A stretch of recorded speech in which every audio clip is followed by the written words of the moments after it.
Hey there, it's Kristen. And before we dive into today's episode, I have a tiny favor to ask. I'm planning some exciting stuff this year for the podcast and my courses, and I would really love your input.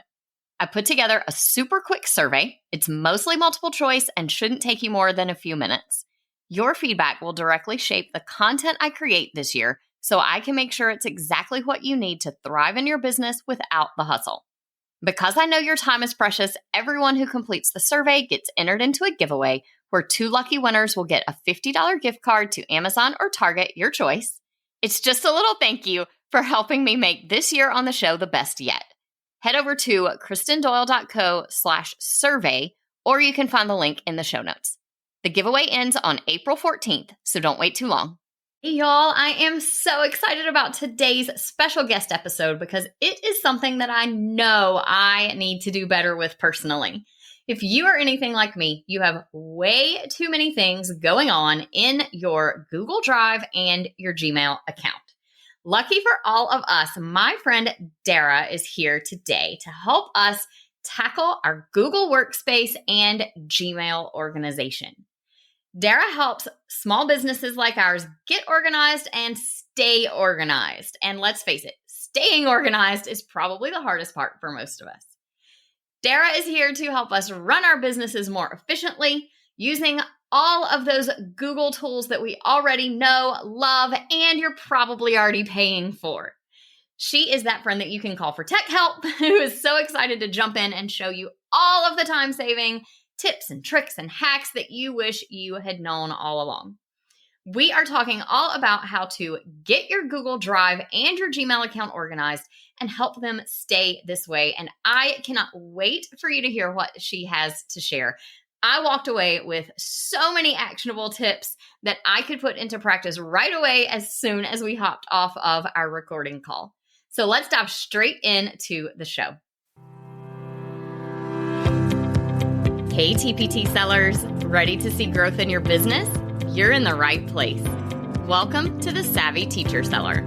I'm Kristen Doyle, and I'm here to give you no fluff tools and strategies that will really make an impact on your sales. Let's get started, y'all. Hi, Dara. Thank you so much for being here today. I would love for you to introduce yourself to my audience and tell us a little bit about who you are and how you got started with productivity in Google Drive. Okay. I'm Dara Sklar, and I have actually just been in love with Gmail and the Google suite of tools like Google Calendar. All of those things have run my life for so many years. And I've also always been an entrepreneur, and I have this whole full-fledged business that has nothing to do with productivity, but Google runs my personal life and that business. I've, used it in collaboration with contractors and employees and teams, and we're all remote from each other. And when I got into the online space in teaching, trying to find a topic that people needed my expertise in, the topics that I was most proficient at were technical. And I realized what a huge demand there was and what a huge pain point it was that people's inboxes and Google Drive and all of those storage facilities were overflowing. And I thought, that's never been a problem for me. And I started digging deeper and realized that I just kind of was very naturally organized and had this real knack for understanding those programs in a very not in a very deep way, but in a way where I could easily break it down for other people. And as soon as I started talking about that, people's ears started perking up. And it was one of those kind of synergistic situations where I was looking for a topic that would be an easy yes for people to sign up for something with me. And this was it. And it just kind of, I want to say it flew off the shelves the moment that I started teaching this topic. So I found my niche, and I've been doing it for over 2 years, and I just love it. Yeah, I think because it's something that a lot of us struggle with. I know I definitely do. I take a lot of steps to try to get my email and my Google Workspace, really, to get it all under control, but then it falls apart. And it just can be so hard for small business owners like me to keep everything organized. Why do you think that is? I think it's because, there's got to be a variety of things. What I often find is people who are very organized in their like day-to-day homes and personal lives tend to be the people who suffer the most when they can't seem to keep up digitally. And sometimes that has to do with just not really understanding like the easiest way to do it, or feel like you've been doing it wrong, even though, doing anything is still better than doing nothing. So I think there's like the category of people who just kind of don't know where to start and what the tech is involved. And then there's the other people who just kind of fall off the bandwagon. They try to be too perfect with it. Imagine, like, I often picture a staged home, when you see photos of these like beautiful staged living rooms. And the only thing that ever goes through my mind when I see that is, who lives like that? Nobody lives like that. But the reality is, sorry, who's that? Zero people. Zero people. Exactly. Zero people. You know who lives like that?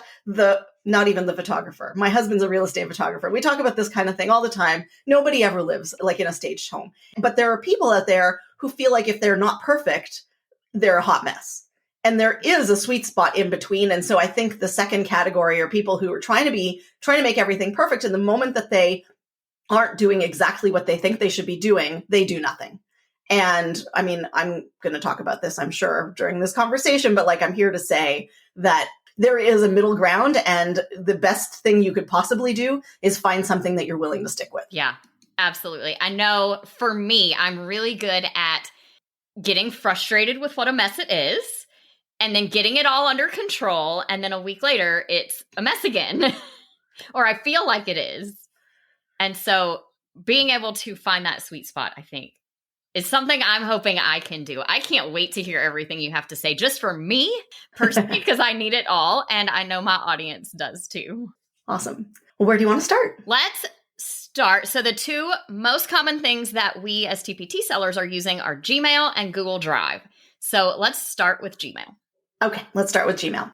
So the first thing is I want to explain, I'm explaining this because it's something that I hear so often that people don't quite grasp, is when you have an email and you archive it, that email does not disappear.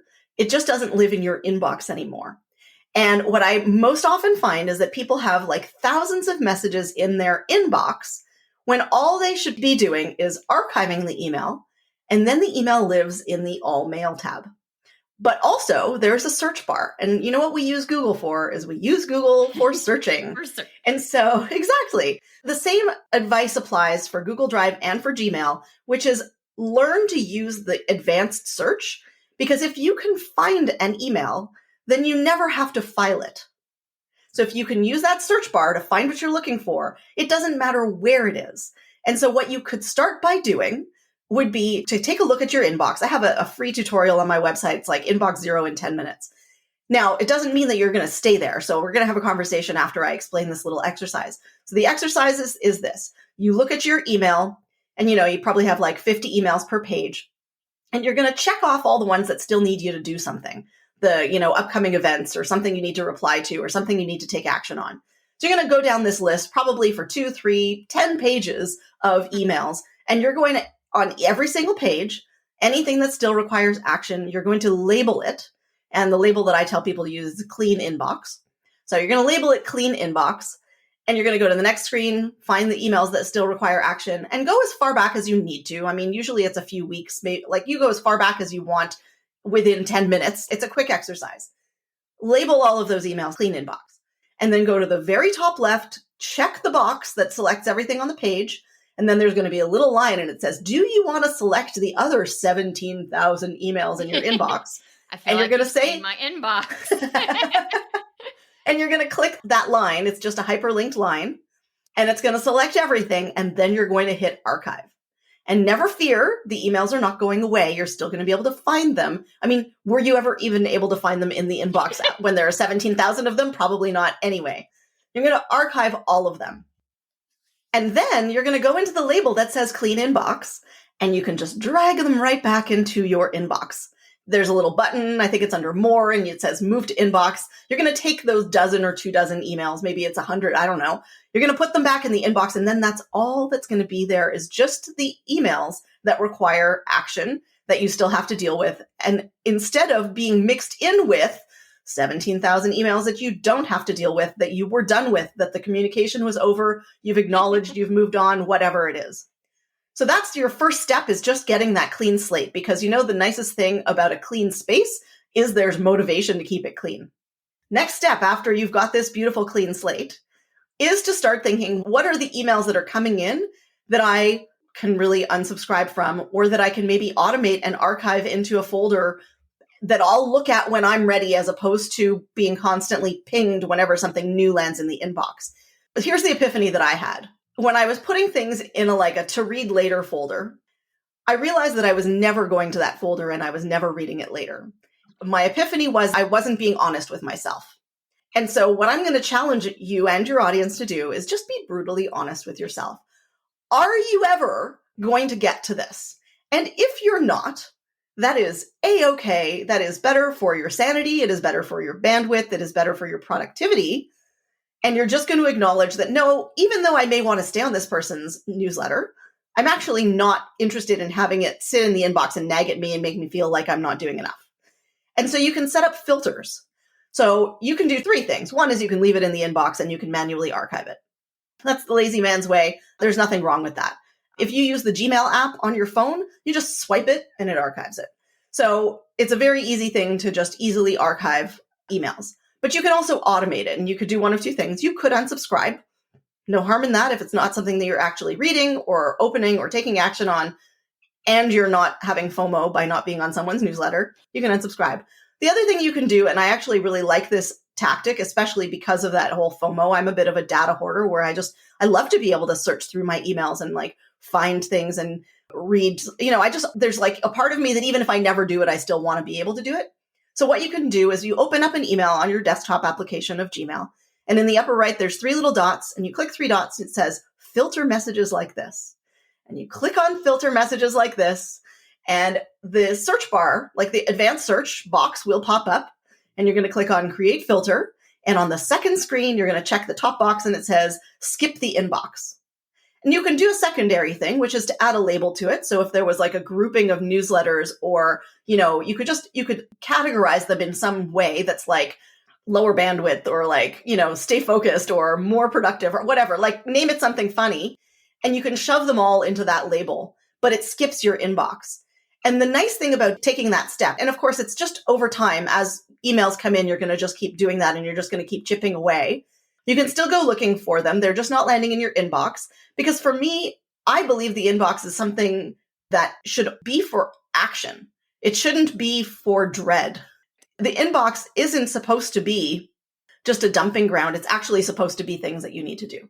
So basically, between my inbox zero exercise and chipping away at the stuff that you don't need and being honest with yourself, you can probably reduce 80% of the noise in your inbox over the course of a couple of weeks. And the relief that you can feel from that, I say this as somebody who has had more than almost 4,000 people go through my Get Productive with G Suite course, where I take you through this exercise and I teach you all the bells and whistles about Gmail. But I have so many people who have gone through this exercise and said, oh, I've had no regrets. Years later, they're coming to me and saying, oh, that was brilliant. I'm still using those tactics. So I say this from a place of experience that is basically the kind of the secret to taming that Gmail inbox. Yeah. I will tell you, mine often looks like a dumpster fire with so many things in it. And one suggestion I will share for TPT sellers specifically, I know a lot of us are on 45 other TPT sellers email lists. And some of that is because we like to see what everyone else is doing, because sometimes it gives us ideas, good, bad, or otherwise, gives us ideas and things. But for me personally, unsubscribing from other TPT sellers' newsletters, who I am not ever going to purchase anything from because I'm not in the classroom anymore, has been really good for me in terms of cutting down on the comparison game of they're doing this and I should be doing more, and oh, they launched a membership and maybe I should be doing a membership, and all of that comparison stuff just kind of goes out the window when I don't see those. So whether you unsubscribe or send them straight to an archive so you can look at them later, those are some of, I think, the best things for us as TPT sellers to look at getting out of our inbox. I agree. And the reason I'm an email hoarder is the marketer in me.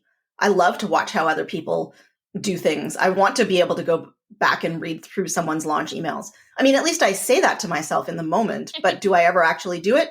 Maybe not. I do sometimes. I think when I need to write similar emails, then I'll start looking to see how other people are addressing things. And of course, not to copy them by any means, No, never. but just to get a little inspiration and kind of kick off the writing so that I'm not just staring at that cursor on the blank screen in ConvertKit.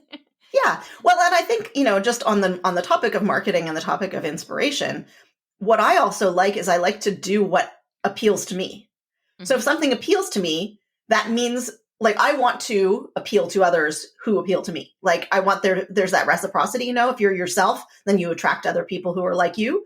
And so I want to make sure that I'm being I'm showing the most of my personality so that the people who are drawn to me and who buy from me and who interact with me are my people. And so when I look at the marketing that lands in my inbox, what I'm really looking for is what did they do that got my attention? Mm-hmm. And I think that's the thing that I like to kind of hang on to. So little sidebar on the marketing topic. And I know one of my fears with skipping the inbox a lot of times is that I am going to miss out on that like 1 day window to get the 50% discount on that course I've been eyeing for 6 months. So do you have any tips for that sort of situation, or are those ones where you just want to leave that person in your inbox? Well, I mean, a couple of ways you could do it. One is that you could create a label for a couple of precious people. And on the sidebar, when you're looking at your list of labels that show up on the side of your Gmail, you can click on the 3 dots and you can say show if unread. Mm-hmm. And so that what actually will happen is that label will show up on the left-hand side in dark if there's new messages in the label. Gotcha. So you can keep an eye on that. That's one way. The other thing is when you create a filter, I mean, I gave you the most simple filter, which is just filter all the messages from this email address. But you could actually add layers to that filter. So you could filter, like if I wanted to see anything from Kristen, I want everything from Kristen to skip my inbox except if the word TPT shows up in it. So if she doesn't mention TPT, she can skip the inbox. Or like, what's the name of your signature program? Like if I have my eye on your program, what's the name of your program? SEO for Teacher Authors. SEO for Teacher Authors. So then I would have a minus and a bracket and SEO for Teacher Authors in brackets. And so basically it would take the action on anything that's from you, but doesn't have this. So if it did have it, it would stay in the inbox. So you can actually get more complicated and you can layer those searches. So a filter is just taking a set of criteria and taking action when a new email lands in your inbox with that criteria. You could even forward emails based on a filter. So I'm just going to throw this out there because I think it's a really convenient feature of a filter. But like my husband and I share an Amazon Prime account. And so when an Amazon Prime or an email from Amazon about any orders that we've placed come into my inbox, it forwards it to him automatically.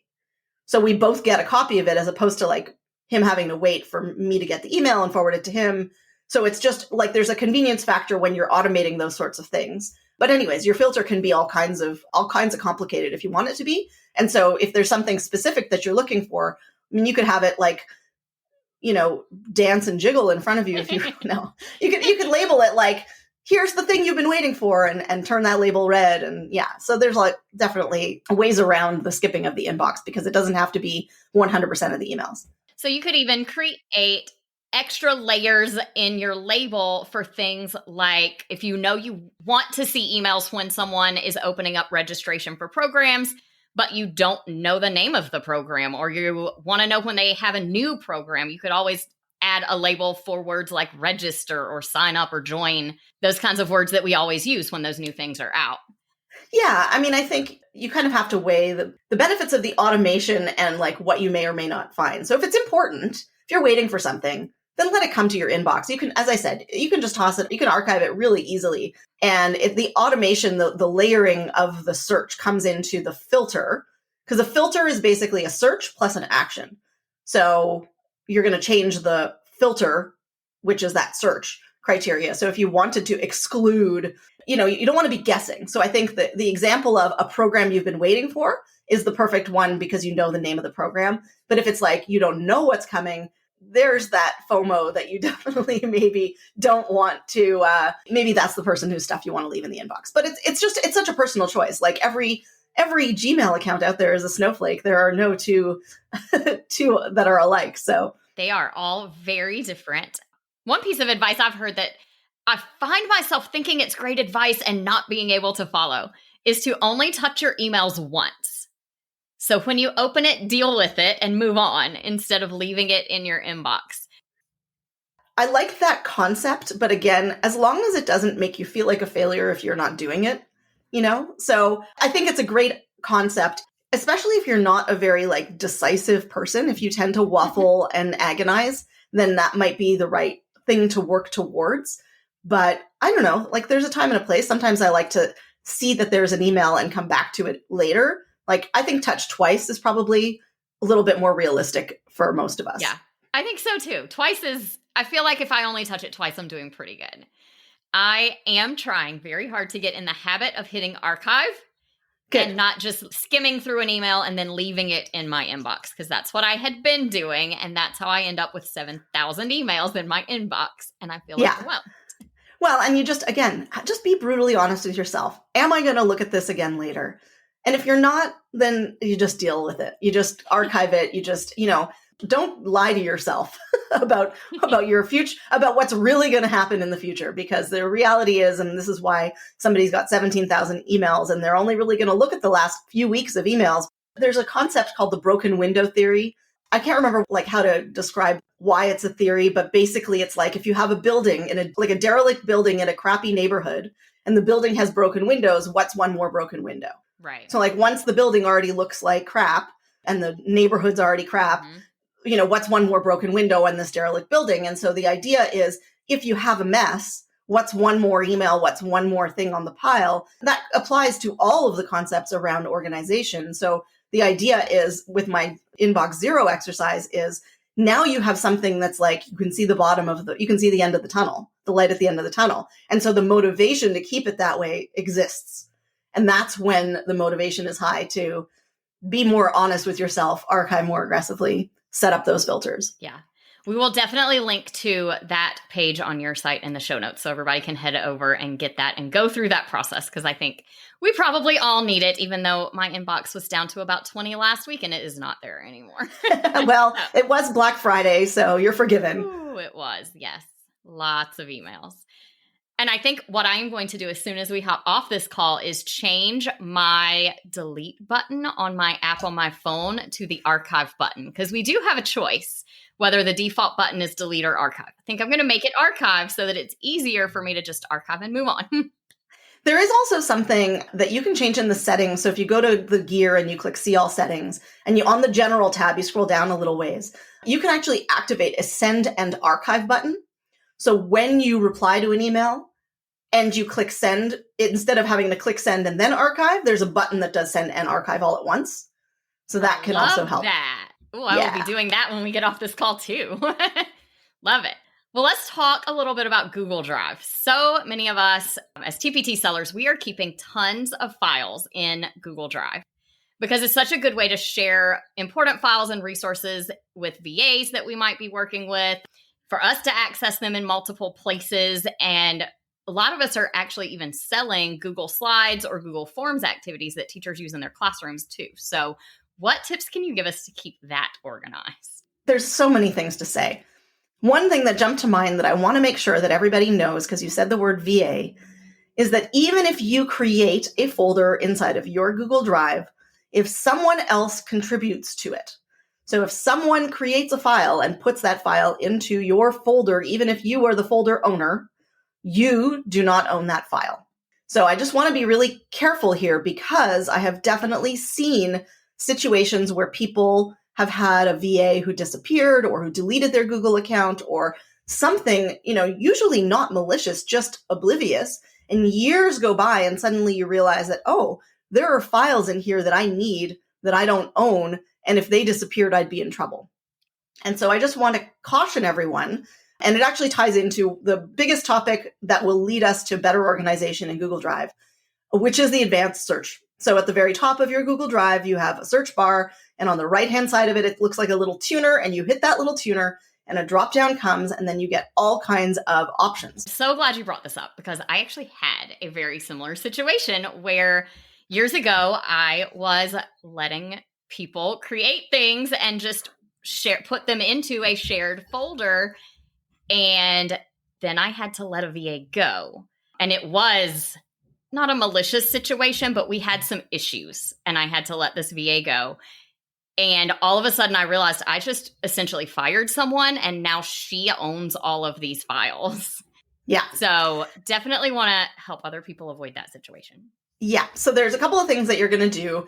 First of all, the solution is, and I'm going to put a little asterisk on this. So let's say you have a folder, I drop a file into that folder from my Google account. It will tell you in your folder, in the properties of that folder, you can see from the list who's the owner. And if you click on that file, you can also see who the owner is. So as long as that file isn't something that you have shared out publicly. And what I mean by that is, you know how you were saying that some people sell Google Slides or Forms or whatever as part of their TPT business. So as long as the file itself is not the thing that's been shared, like the file that I own that I dropped in your folder is not the thing that you're selling. As long as that's not the case, all you have to do is actually make a copy for yourself. So, and I'll use as an example, when I was getting videos edited for my course, I gave my video editor access to the Google Drive folder, and he would give me back my video files and he would drop them into the Google Drive folder. Mm-hmm. But he owned those files.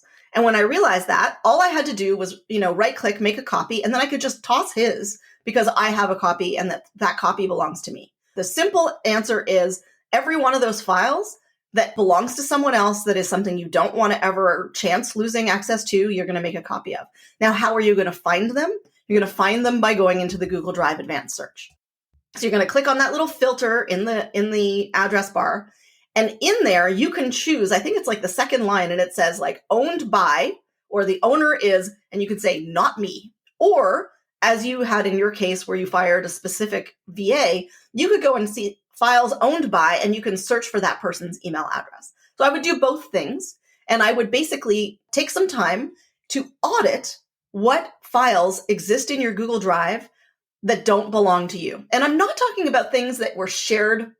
I'm talking about if I give you a link and you click the link, that link shows up in shared with me, and that's a whole other conversation. What I'm talking about is specifically files that are inside of your drive that were contributed by someone else. So you want to do an audit and you want to make sure you're going to cover your own ass in this situation. You're going to make sure that the files that are there belong to you, or that you've made a copy of the ones that don't. And that's how you're going to start with, is using that advanced search. So, I mean, I started with the scary topic, but I think it's just one of those things that honestly, until I started teaching the course about Google Drive, that was a nuance that even I hadn't realized. Yeah. And it was this whole situation with the video editor. And even it was my sister who was working for me at the time. And she said, suddenly my Google Drive is full. And what had happened was she was downloading the file from him and uploading it to Vimeo. And she was loading it into my Google Drive as an MP4, because he was giving me a zip file. She was loading in an MP4, but because she was signed in as her and not as me, it was taking up her storage space. And when we realized that was happening, she went through and signed in as me, made copies, deleted, and cleared up her storage space. But it hadn't even occurred to me until we were live doing something, a big project like that was what was happening. So I like to just make sure, I like to educate people on this little facet as much as I can. And I know I get very excited when I talk about these sorts of things, but let's go back to that search bar, okay? Because how to organize your Google Drive, I said it before with email, and I'm going to repeat it because it's the exact same thing when it comes to files, is you don't actually have to file it, you just have to be able to find it. Now, that doesn't mean everything goes in a giant pile and you have no folders. I'm not saying that. But I am saying that the more important thing to do is to name a file than it is to put it in the exact right file folder structure. So where I was saying before that some people are they have this perfectionist that feels like everything needs to be exactly filed in the exact right spot, I'm here to say, hey, sometimes we're in a hurry. Sometimes I'm ooh, I don't know if you knew this. You probably do know this, but I'm going to tell your audience anyway. If you go into the address bar and you type in doc.new or sheet.new in the address bar, it creates a new document or a new sheet. So suddenly I'm in the bathroom, I'm struck with inspiration, and I want to immediately compose something. I come to my computer, I open a new tab, I type doc.new, and I start writing. That's amazing. I actually did not know. Oh, you did not know? No. Okay, well, it's amazing. Yeah, Well, but my point is that I didn't start by filing it somewhere. I started by just like doing the thing. And before I leave that file, I'm going to make sure that I put in the file name something that is descriptive enough that will help me find it in future. Mm-hmm. And that means that if I am then lazy and I then don't file it, I can still find it. You'll still find it. I can still find it. So there's always going to be levels to how well you can be organized. And I will say that one of my resistances to using Google Drive for a long time had to do with the web interface. I didn't like that it was like this single dimension, like to move things around, to clean things up, to rename files was very onerous because I was used to working with my computer where I can hit, I'm on a PC, so I could hit F2 and then type in a new file name. Well, on Google Drive, I have to like right click and look down this long list and choose rename or edit or whatever they call it. And then I have to wait for it to pop. Like it was, the rhythm of it was more onerous and I hated doing that. Now here's the next thing. And this is actually going to answer one of the questions that you got from Instagram yesterday, because one of your questions was around how to organize your files more easily, or do I have to download it to my computer and then upload it to Drive, I think was the question. Mm-hmm. Well, there is a Google Drive app. So if you go and you Google, download Google Drive, Google those words, you can download and you can install Google Drive as a program on your computer, just like Dropbox or just like OneDrive. Like it operates the same way. And what it does is it creates a spot in your Finder or in your File Explorer, depending if you're Mac or PC. And then you can actually navigate to the folders and you can move files around and you can rename them with the computer interface. You can open up two windows side by side or two Finders side by side and move files throughout your Google Drive without having to use that flat two-dimensional web-based Google Drive. So all of that preamble is to say that my best practice for cleaning up your Google Drive is not to clean up the past, it's to plan for the future. So that you stop for a moment and you're like, okay, I've been in business for X number of years or months, and probably what you thought your business needed in terms of structure and organization when you started is not what it is today. You're going to say, okay, well, based on today, what structure should I set up if I was starting from scratch with everything that I know, but I have like this beautiful clean slate? And you go and you create those folders. And then you pull in anything you actively need, and everything else can stay archived. You don't have to organize the past to move forward. And the nice thing about starting fresh from today with whatever you think you need today and just pulling in kind of like the inbox zero exercise where you're just keeping a few things that are still active and current. But it's similar. You just pull in like, oh, I'm actively working on these products or these programs or whatever. And you pull in just the stuff that's current and you leave everything else like just a couple of clicks away. You can make a big folder called archive. And the nice thing about doing that is you also get to practice using your new system. Like you get to practice it and then you get to adjust it over time. Yes. And on a rainy day, or maybe you have a big glass of wine and some Friends reruns on in the background, and you can sit there and you can refile your archives to your heart's content. But don't let the archives, don't let the past stop you from moving forward. And, in advance when you were sending me some thoughts about what we would talk about, one thing that you said to me or wrote in the email really made this, what I'm about to say, stand out to me as like a huge important thing. And the biggest barrier to getting started is people thinking they need to deal with the past. And if I give you permission to leave the past behind and to just move forward with a new system, if I give you that permission, how much lighter and easier does it, how much more excited are you about? It's like if you moved into a new house and the new house had all of the custom closets you've ever wanted, and you only have to come and put away the things that you actually use and not your 20 years of accumulation. Yes. Like, how nice and clean would that house be? So that's my giant spiel all about Google Drive is use the search bar and name your files so that you, with searching for them in mind, and then create a folder structure or an organization system for who you are and who your business is today moving forward. And then don't worry about the archives. You can do it. If that's in your nature and you're like, I definitely want to do that someday, but don't let that be the barrier that stops you from moving forward. Right. And one trick that I have used, I haven't done it in Google Drive, but I'm going to today now that you mentioned it. I created an archive file in Canva because it was also a hot mess. Canva is one of those that's easy to make a mess out of. And what I did, archive starts with A, which of course means it's at the top and it's the thing you're seeing constantly. I put a Z. Yes. So my archive is called Zarchive. Yeah, same. So now it's at the bottom and Yes. I don't have to think about it. And I told myself with my Canva archive, when I have to go in there to get something, then I'll put it where it belongs. If I need it, then I'll put it where it goes. I completely agree. And the other thing that I do is kind of the opposite of the archive, which is I create an inbox and I put an underscore. So it's like underscore inbox. At some point in my past, it used to be 0 inbox, just so that alphabetically it sits at the top. And what I put in there is stuff that I'm actively working on, but that I'm not going to be bothered to file right now.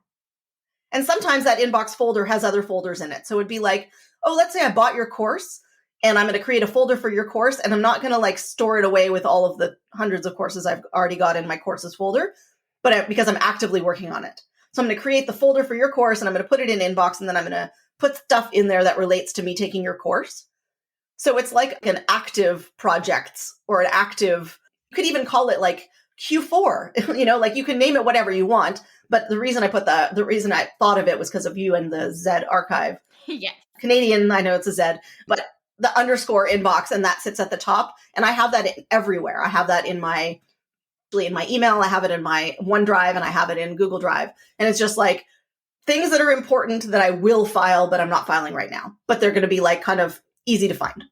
I love that strategy. That also, yeah, like you said, makes it easy to find things you're actively working on without having to click through 2 or 3 or 4 levels of folders to get to them in their nice organized home that they will eventually maybe go to. Or if you have already organized them, but you're actively working on them, you can also create shortcuts in Google Drive. So you can right click on anything and you can say create shortcut. And all it does is just create a shortcut to the deeper folder. And I like that as well. Yes. And I do create shortcuts and I love that. One thing I love about shortcuts is when I'm working with someone else who has created a folder, I can create a shortcut to that folder they shared so that it lives right in my drive instead of me having to go to things that were shared with me and try to remember where they put it. Can create those right in my own drive. In fact, I have probably 5 folders that are called Kristen Doyle, where I have worked with someone on some project and they made a folder with my name on it. And I put whatever that project is in parentheses at the end so I can tell them apart and create shortcuts on my Google Drive so I can find things. Yeah. So, and 2 things come up when you say that. One is you can rename shortcuts. So exactly the scenario you're describing. You work with someone, your Kristen Doyle folder makes sense in their computer, but it doesn't make sense on yours because it doesn't tell you what it is. And then you can actually rename that shortcut on your end. The other thing that you can do is you can bookmark folders and files.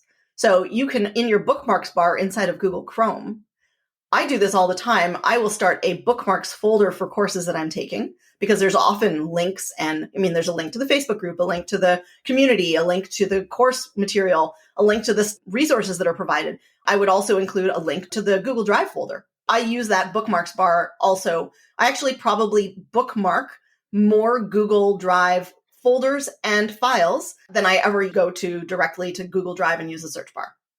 Because if I know I'm going to access it, if I know if I'm going to use it, my blog posts, my drafts of my blog posts, it's a bookmark in my bookmarks bar. I don't ever go to Google Drive and search for it or whatever. It's a bookmark. Yeah, I love that, especially for those things we use frequently. I should be bookmarking my podcast folder so that I don't have to go through and find it. Yes. I can just get right to my show notes full. Yeah. Saving all this little time, because it's not just about the time that you save. It's also about the bandwidth, because how many times are we like, what's that? What time is it? And the next thing you know, 5 minutes has gone by and you've been looking at your phone and going down some rabbit hole of answering some Facebook comment. And you're like, I came here to find out what time it is. I don't even know how long it's been since I've been looking at my phone.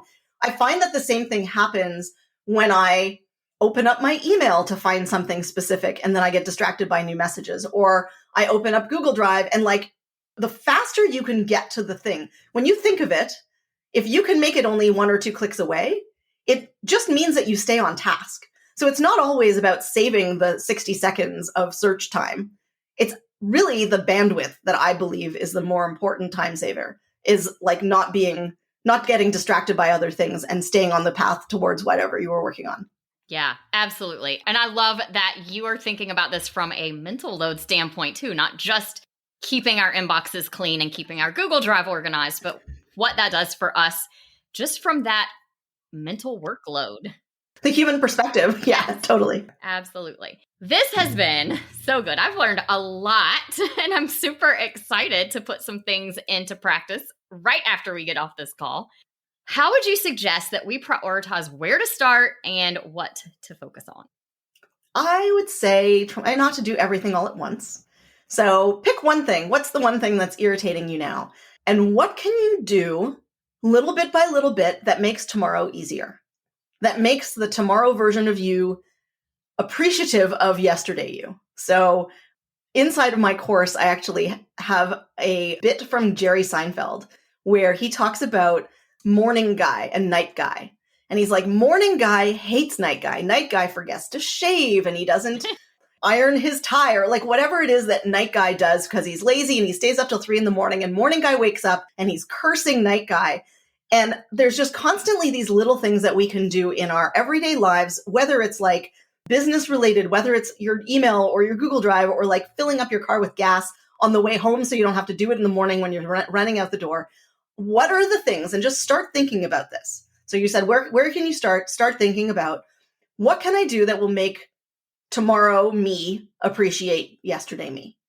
There's all kinds of things. The moment I started looking at the world that way, I was like, how many times do I kind of suffer through doing something that I know if I took a few minutes now would make things faster for me or easier for me later? And I just started doing them. And then every time I do that thing again, every time I create that bookmark, instead of doing that search, I'm like, oh, I'm so happy I did this. So what are the little things? What are the things that you can chip away at?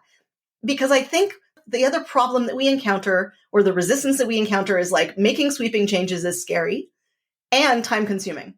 But if we make one little change and then another little change, then this snowball effect comes into play. And the next thing you know, you look back and you're like, who was that person 3 months ago? I'm a better version and I'm so grateful to all of the little changes that I've made over time. Yeah, I love that. And I know my audience is always looking for what their action step is at the end of an episode. And this is it. Find that one thing that you can do today and then start taking some baby steps. Definitely is the action step. Well, I want to, before we hop off here, can we do some rapid fire, quick answer questions? Definitely. Is it proper to download a file to my computer and add it to Google Drive, then erase it, or is there a better way? So this is the question that I was answering about downloading the application, like the Google Drive app, because instead of downloading it to your computer, you just download it directly where it belongs inside of Google Drive. And one key step that might be required is to change a setting inside of Chrome. So if you hit the 3 dots in the upper right and you go to settings, and you type in the search bar, you type in the word down or start to type the word downloads. There is a little toggle, and if you turn that toggle on, and it says, ask me where to save downloaded files. What happens is instead of it downloading it to your desktop or your downloads folder, which becomes just a dumping ground, instead you get a pop-up window and it says, where do you want to save this? And even though a minute ago I was like, do everything you can to save time, this is exactly one of those things where even though it's an extra couple of clicks, you are doing the tomorrow version of you a favor by saving it in the right place in the first place. So this solves the problem of downloading, uploading, and having to delete. This turns it into a single step of downloading it directly to Google Drive. So then there's no deleting and it is already stored where it needs to go. Love that. I have a whole list of things to do when we get off here, but they're all going to take like 12 seconds. So I love it. Let's see. What do you think is the most helpful Google tool that is underutilized? Ooh, it's either Google Tasks or Google Keep. And Google Keep is like this really versatile application. It's basically notes, and within it, you can also have some tasks in there, and it will integrate with your calendar, as will Google Tasks. So I think both of those things are underutilized. And even though I believe in using like full-on project management tools for certain things, when I'm using something like Asana, a third-party app for a project, what gets lost in there is everything. So like if I have to pay a bill or follow up or send an email, like a very specific, very time-sensitive thing, I want that in my calendar. And I find that if it's mixed in with other bigger, longer to-do lists, that it's easy for me to just be late on those and then therefore miss the really important stuff. So personally, I bring in Google Tasks for like those super important things. I don't use it for project management, but if it's like, oh, send out that reminder email or send out that whatever it is, pay your assistant or whatever, like the prompt that I need, I put it in Google Tasks because I, first of all, like the validation of checking the box saying it's complete. But I also really like that it shows in my calendar because then I'm so much less likely to miss it because it's right there. My calendar runs my life. Like it. That sounds like a great way if you're looking to transition from planning out your work week on a paper calendar to keeping more of that stuff digitally. That sounds like a really good tool for just planning out what I need to get done this week even. Yeah, I agree with that for sure. I live by my calendar too. Here's a good one. How can I move all my pictures from one Google account to another? And she has that like, face on the emoji. And I'll add, I don't know if this makes it any more complicated, but I know just for perspective, a lot of us started our businesses with free accounts. So it's at gmail.com. And we then bought Google Workspace and we have domain accounts now. So we're trying to move sometimes from that old free one into the one we're using for everything. Okay, so there's two different ways to answer this question, and it depends on where those photos are stored. So if the photos are inside of Google Photos, like photos.google.com, not inside of Google Drive as files, if the photos are in Google Photos, there is a way to move your photos from one Google account to another by creating an album and sharing the album with another user. And then on the other user end, you make sure, and I don't remember off the top of my head exactly what the steps are, but it's basically, it's not just view access, it's like edit access or something. I'm using the wrong terminology. But basically what happens is then you can delete that photo folder, like you can delete the whole album and the photos stay on the new account. So I would test that out, create an album, share it, put like 3 photos in there that you don't care about, and then test it. Make sure that if you delete it, it stays on the other side. If that works, then you can do the same thing with everything. So that's if it's Google Photos. If it's Google Drive, this is an interesting one because moving Google Drive files is unfortunately not an easy task from moving it from one account to another. And the reason is because docs and sheets and slides and forms are 4 file types that are native to a web browser and to Google. And especially if you've shared those with anyone else or made them public, if you download it, it downloads it as a Word doc, an Excel sheet, a PowerPoint presentation, and forms don't download. All the downloads is the data from the forms. So what happens is if you try to download those files and upload them, those 4 file types only, then you basically lose a lot of functionality. However, photos don't have that problem. So anything that's like a video file or a PDF or an image file can 100% be downloaded to your computer and uploaded to another user. So what I would do is I would use that search bar. I guess it kind of depends on how things are organized. Hopefully they're all in a similar folder. But basically you would group them all together very intentionally as something that you want to download together. So you would find those photos and maybe put them all in a folder or multiple folders. But there's a program that is most people don't know about, and it's called takeout.google.com. And it's basically Google's way of saying you can have your data anytime, you can download it anytime. Now, some of it works really well and some of it doesn't. If you tried to use Google Takeout for your emails, well, it gives you a JSON file, and I don't know what you're supposed to do with that. Like it definitely doesn't make it so that you can read your emails. But if you go to the Google Drive, because what will happen if you go to takeout.google.com, it shows you like the 50 plus different apps that all potentially have your data in them. And you're going to uncheck all. So you're going to unselect all and you're going to go just down to Google Drive. And from there, you should be able to download just a folder. So if you've created a folder with all your photos in them, if the photos are stored in Google Drive in this scenario for this person who asked this question, then you should be able to download that entire folder using Google Takeout. Or you may be able to just do it directly from Google Drive and you right click on that folder and you say download. You're going to bring it to your computer. It's going to come in as a zipped file. And then you're going to want to unzip it and then re-upload it to the other account.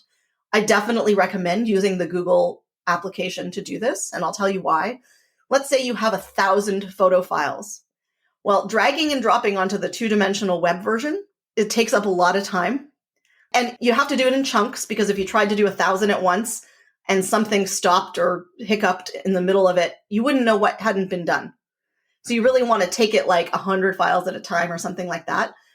And if you were doing it in the computer application version, you take all those files, you drop them in, and they're there. And even though they might take a while to upload to the cloud, they will synchronize until they're uploaded.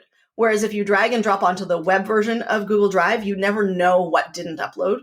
So it's just a much more foolproof way to do it if you're doing it through the application. So, and it was a long answer, but it's a great question, one that I get all the time.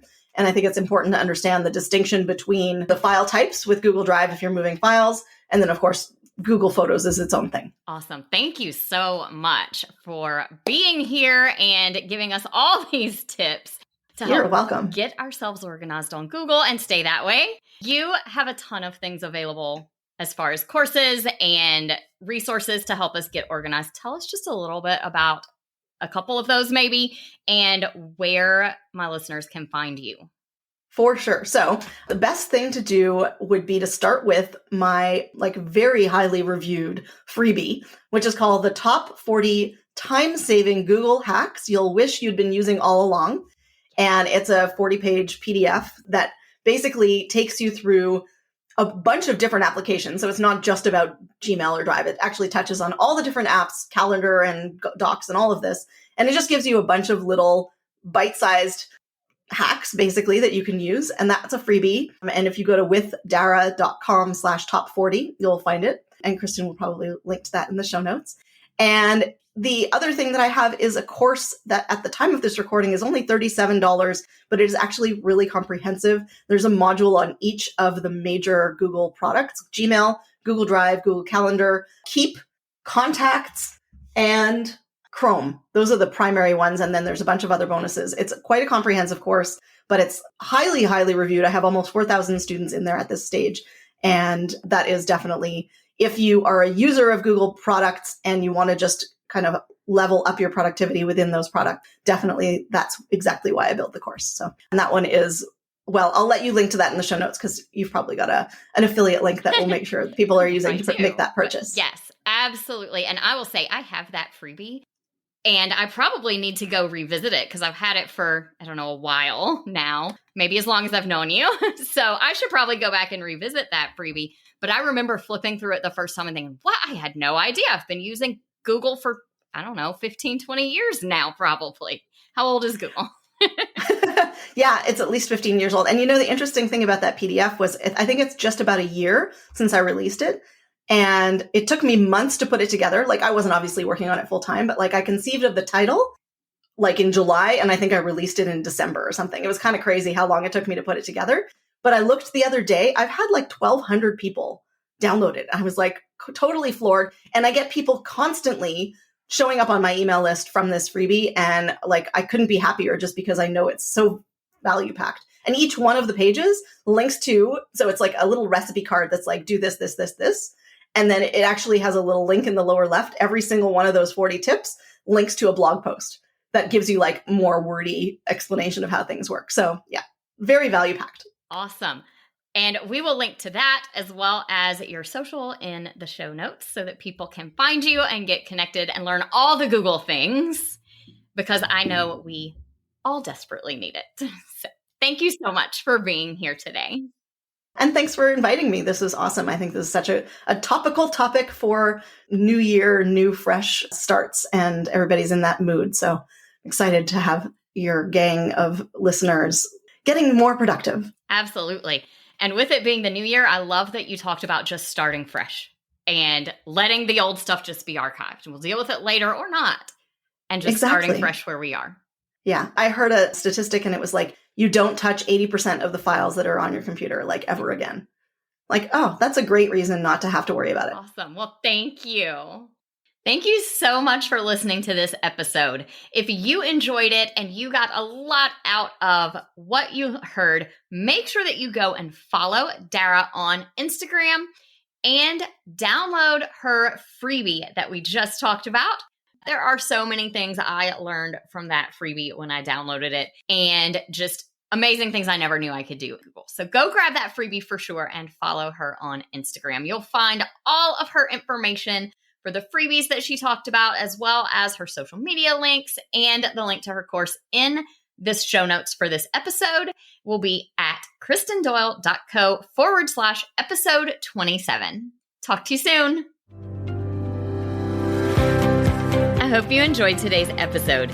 If you did, please share it with another teacher seller who would also find it helpful. For more resources on growing your TPT business, head to kristendoyle.co/TPT. Talk to you soon.